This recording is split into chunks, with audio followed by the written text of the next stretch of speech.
We just heard something about reincarnation, and reincarnation does come up in our class, so I wanted to say a word about it. In Moody's breakthrough book, when this first came out, the whole thing was broke open and people were learning about the near-death experience. Moody saw that no one was talking about reincarnation.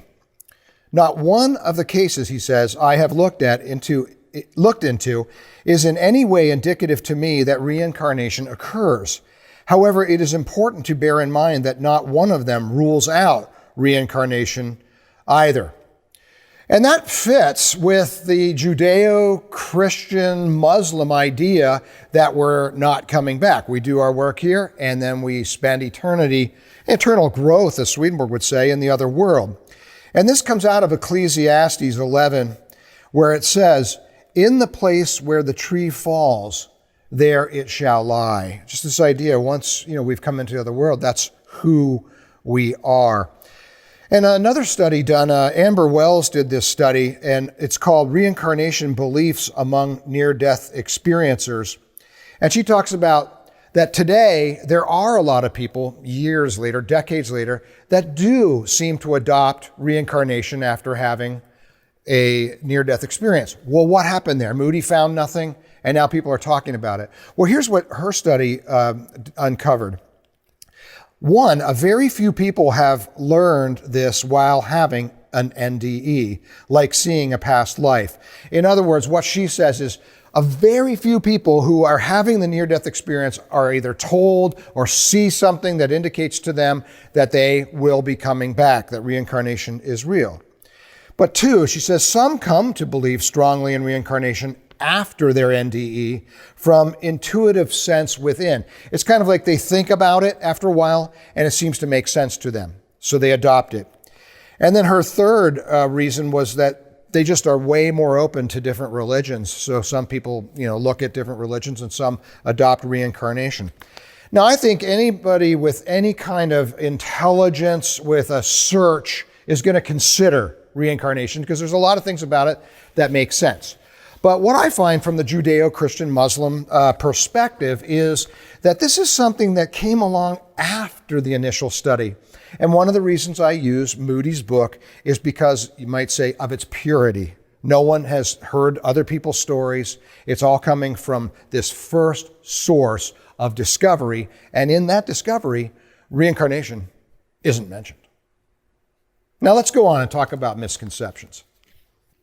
Let's look at some more of Swedenborg's clarifications. And just to review, he says heaven and hell are from the human race, doing away with that misconception that angels are created beings in the other world. And he says non-Christians can go to heaven, which he's refuting the idea that non-Christians go to hell.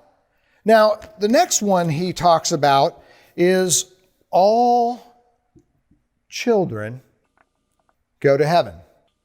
What a beautiful concept. All children go to heaven. Now, why is he saying that? All children go to heaven. Now, besides it's a beautiful thing to say, where's the misconception? Now, this isn't shared by everybody, but there had been through history, and today in some corners, the idea, again, if you're not baptized, then you will go to hell. So there have been teachings, or people have taught, that children who are not baptized will not make it to heaven. And so Swedenborg is clarifying that, or giving another point of view, and that is no, all children go to heaven. He says this, "May it be known, therefore, that every child who dies, no matter where he or she was born, within the church or outside it, of devout or irreverent parents, is accepted by the Lord after death, brought up in heaven, taught according to the divine design, and filled with affection for what is good, and through them with direct knowledge of the truth. And then, being continually perfected in intelligence and wisdom, all such individuals are led into heaven and become angels." So you don't have to be baptized in a certain faith, and all children have a certain something in them that will lead them to a heavenly life. Now you might ask yourself, well, what is that thing? How is it that all children go to heaven? And Swedenborg answers that. He talks about their innocence. that innocence that they have leads them to accept heavenly life. Let's read about that. A child's state is better than the others, though, in regard to innocence, and in regard to the fact that children have not yet let evils take root in them by actually living them. The quality of innocence is such that everything heavenly can be sown into it, because innocence is the vessel of the truths of faith and the good affections of love. It's what allows that love to come in, is their innocence. There, as you can see, a child willing to follow parents turns later into a willingness to follow the Lord. Now, another misconception, I'll go right into that, or let's put it a clarification, keep clear, is that rich people, rich and poor can be saved. Now, what is what Swedenborg would call the misconception? That rich people have a hard time going to heaven. Or the Lord himself said, it's easier for a camel to go through the eye of a needle than it is for a rich man to go to heaven. And there's a parable about a rich man who goes to hell and Lazarus, his servant, and they talk back and forth to each other, but that rich man is stuck in hell. Now, wow, it's biblical. Rich people have a harder time getting into heaven.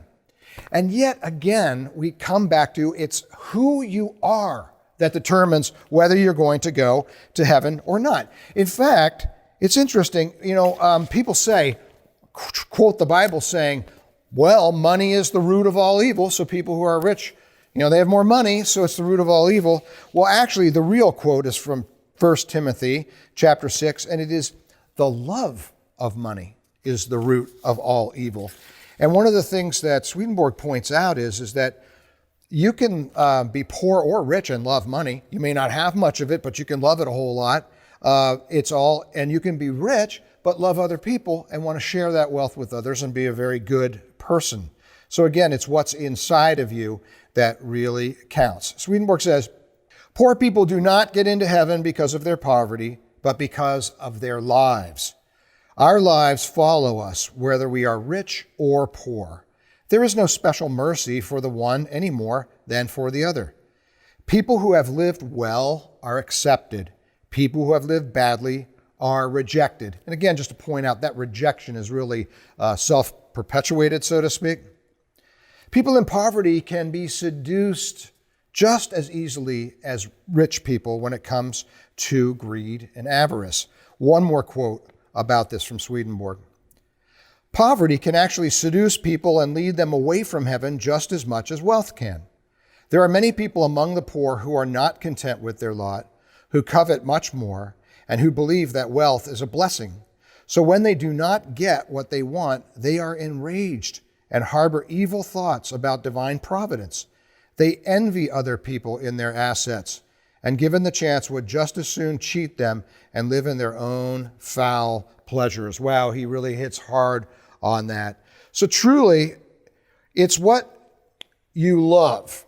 And if you are predominantly in the love of money over top of the love of the neighbor or of the Lord, that is what will bring you into hell. But simply having money or not having money is not a factor. It's where your heart is. There your treasure is, there your heart will be also.